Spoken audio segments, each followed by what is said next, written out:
What's up, YouTube? I was going to post a video yesterday, but I got a little busy and didn't get around to doing so. So today I'm going to cover the offerings at the International Aerospace Expo from days 4 and 5.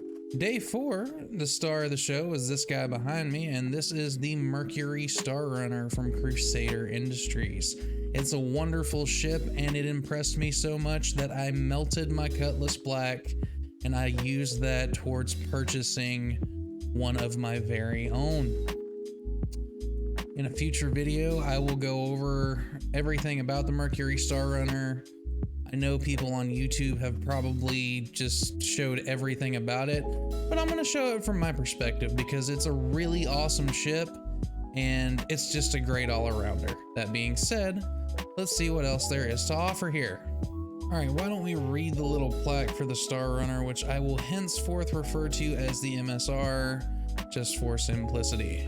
If you need it there fast and unscathed, the Mercury checks all the boxes expected of a dependable courier vessel and then some.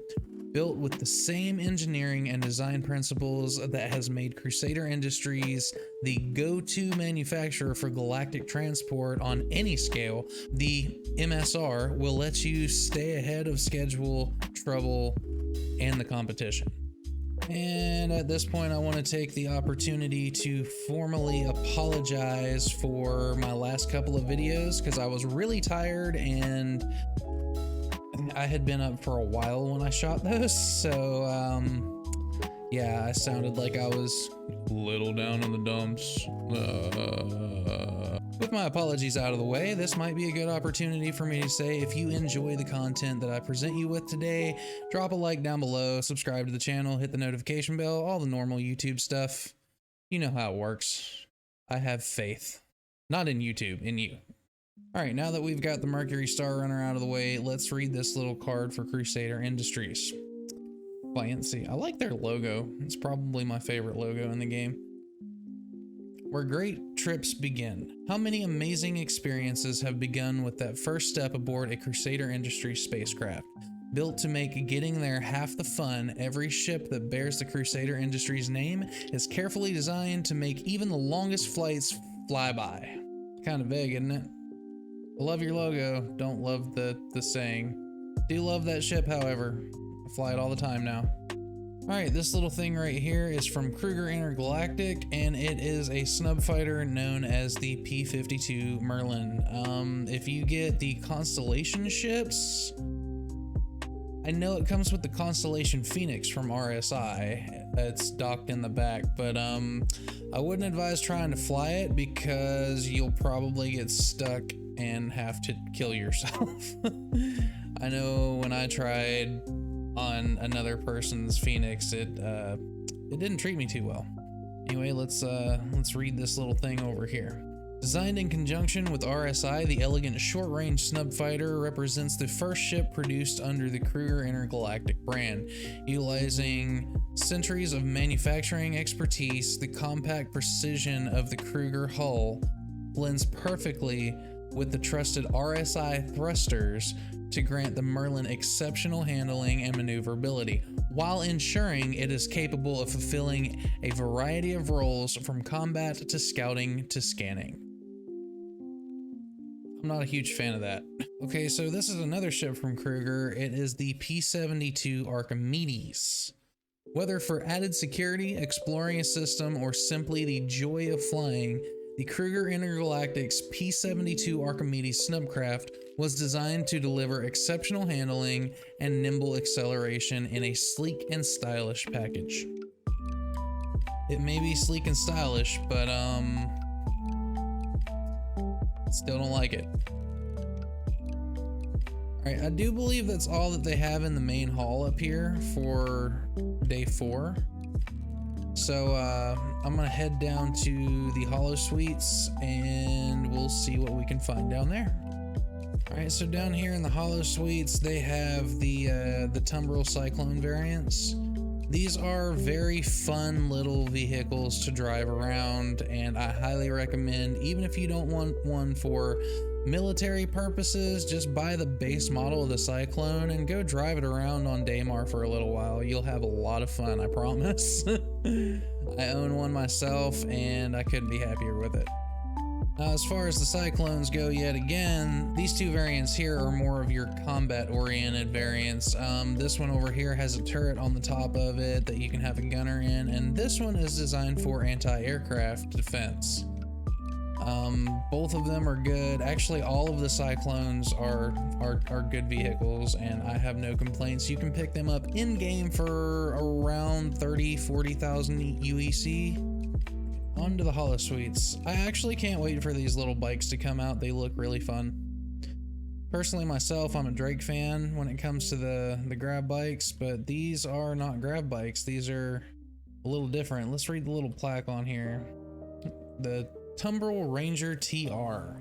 They're combat focused, and it says, with a powerful frame, proprietary X-Tech adaptive tread tires, and reactive response precision steering and braking, the Tumbril Ranger lets you embrace the renegade spirit of the open road while staying thoroughly grounded.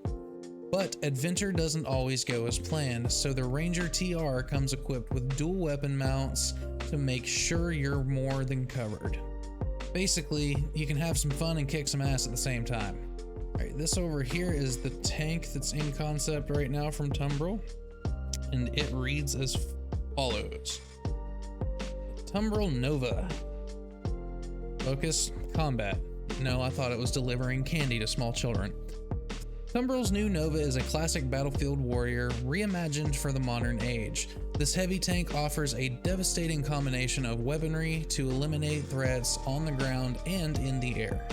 It's probably going to be a really fun thing to have when things like Theaters of War come out and we just have massive intergalactic space battles in the PU. Okay, this is a ship that I know people have been waiting on for a little while to come into the universe, and this is the Hercules. I think this is the A2 Starlifter. Yes, it's the A2. The A2 gunship has been used to devastating effect in airborne assaults, search and rescue operations, and landing initiatives.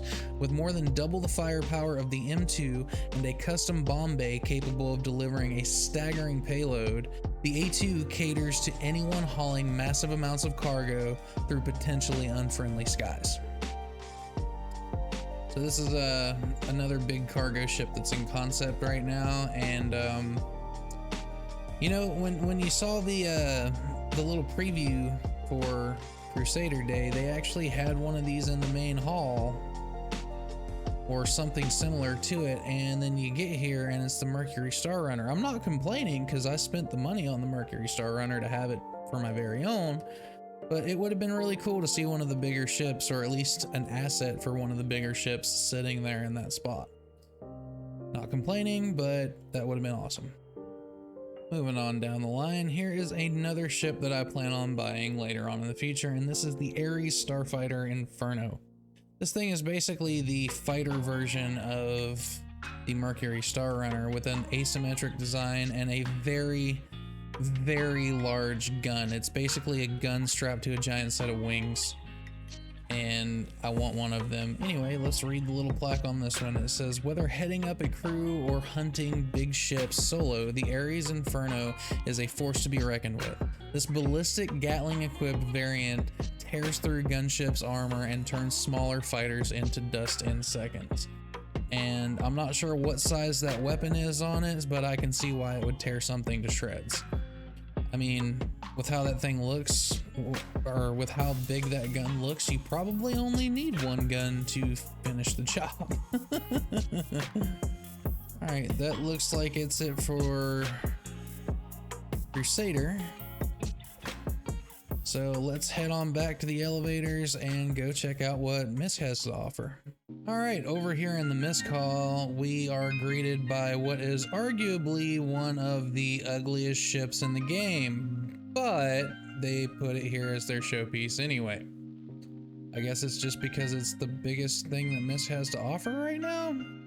I've never really been a fan of the Starfarer. It just looks like... I don't even know what it looks like. Anyway, let's go read the plaque on it, shall we? The United Empire of Earth military uses an adapted rough and tumble variant of the Starfarer for their frontline operations. The G2M Gemini, more commonly the Starfarer Gemini or Star G, trades some cargo capacity and maneuverability in exchange for reinforced armor, increased shielding, more powerful engines, and stronger versions of the 3-man turrets. I'm not going to go inside this thing. I'm just going to recommend you go and watch Morphologist's video on the MISC Starfarer, because the interior layout is very confusing on these things, and like I said before, it is arguably the least aesthetically appealing ship in the game. Basically, this thing was designed when CIG was first trying to figure out how to design a large starship, and they really missed the mark on this one. All right, let's read the little plaque as is every other day, and you're probably getting tired of hearing me read things, but I'm gonna do it anyway because I find this stuff interesting. So, MISC, in for the long haul. Some people consider a flight around their local moon and back to be quite the journey. Not MISC pilots, trustworthy and dependable ships like the Freelancer, Starfarer, and the Prospector were made for people who measure how far they're going in days rather than distance. All right, this guy over here is a fan favorite of most people. This is the Prospector, and I don't even need to read the plaque on this one because I know it's a mining vehicle where you can mine on both planets and asteroid belts. And I'm currently saving up to try and get one of these because I want a way to basically print money in the game. And this little thing helps you do that. And in combination with my Gray Cat Rock, this will be very useful when trading routes don't really work out for me and I lose a bunch of money. All right, and moving on in the show, these over here are the MISC Razors. They are racing ships, but there's 3 different variants of it. You've got the standard Razor over here, you've got the LX in the middle, and then you've got the EX, which is the stealth variant. Very, very cool, and if I end up buying one of these later, I'm definitely going to get this, and it's literally not even going to be for fighting or anything. It's just going to be so I can do some low flying after I get my flight sticks whenever they decide to come in. All right, and in this little room off to the side of the main hall, we have the starter ships that MISC offers. These are the Reliant series. Being completely honest, I wouldn't recommend any of these because they're not really that great. Yeah, they're fun to fly, but other than that, not really amazing ships. I saw one guy using it as his bounty hunter ship, but he quickly rethought that decision when he came up against me in my Saber. Alright, and as some honorable mentions here, I don't know if I missed the room that had them in it or if they just didn't have them on display at the IAE this year. You've got the Freelancer series. You've got the base model right here, which has a decent sized cargo bay with an SCU limit of 66, I think. I had one for a while because it was a free ship, and I can't remember how much cargo space it has because I never used it. I had a Cutlass Black because my Cutlass had less cargo space, but it had better weaponry on it. You've got the Freelancer Dur here, which is I think the exploration variant. Don't quote me on that because I've never actually flown one. The Freelancer Max, which has a massive cargo bay on it, and the Freelancer Miss, which is the one that has all the weaponry on it. I don't know what happened to these, but I figured I'd throw them in there because it's one of the key lineups of this manufacturer that's in the game right now. So I don't know if I just missed the room or if they just didn't have them on display, but yeah, that's the Freelancers. Something else that I haven't mentioned in previous videos on the IAE is if you come to the website, there's paints and extra things that you can get for your ships, and you can even buy this celebration gear pack here for $25, and you will get all of the brand specific clothing that goes with this year's IAE. All right, heading back down to the Hollow Suites for Mist. First thing we come to, I think this is a Hull A? It is a Hull A. It's a cargo ship. The smallest, most affordable hull, the Hull A is great for those just striking out in the galaxy on their own. The Hull A is most similar to the Aurora and Mustang, but lacks the jack-of-all-trades nature. Where the others trade cargo capacity for firepower or speed, the Hull A is 100% on mission transport. So this little guy here is basically going to be another starter ship, but it's going to be 100% focused on transporting cargo, instead of being a jack of all trades like the other starter ships in the game. All right, moving on to the next holo. This is another hull ship, but I'm not sure if it's the C or... Oh, that was just a lucky guess. This is the Hull C. Often called the most common ship in the galaxy, the Hull C is the most produced of range and is considered by many to be the most versatile. Intended to hit the sweet spot between the smaller single-person transports and the massive super freighters that make up the rest of the range, the Hull C offers the expansive modularity of the larger ships while still retaining a modicum of the maneuverability allowed and the low end of the range. So for anybody interested in another cargo ship, whenever this comes out of concept and actually comes into the game, I'm not sure how much it's going to be able to tote, but it's going to be a fairly good sized cargo ship. All right, and I do believe that's it. All right, so that has been a tour of all the ships that's been available for the last couple of days at the expo, and why do I look like a zombie now? Didn't I tell you guys to fix the lighting? Jesus. All right, so that's been a look at everything that's been on display for the last couple of days here at the IAE, and I hope you guys enjoyed this video. If you did, don't forget to slap that like button down below, subscribe to the channel, and turn on the notification bell.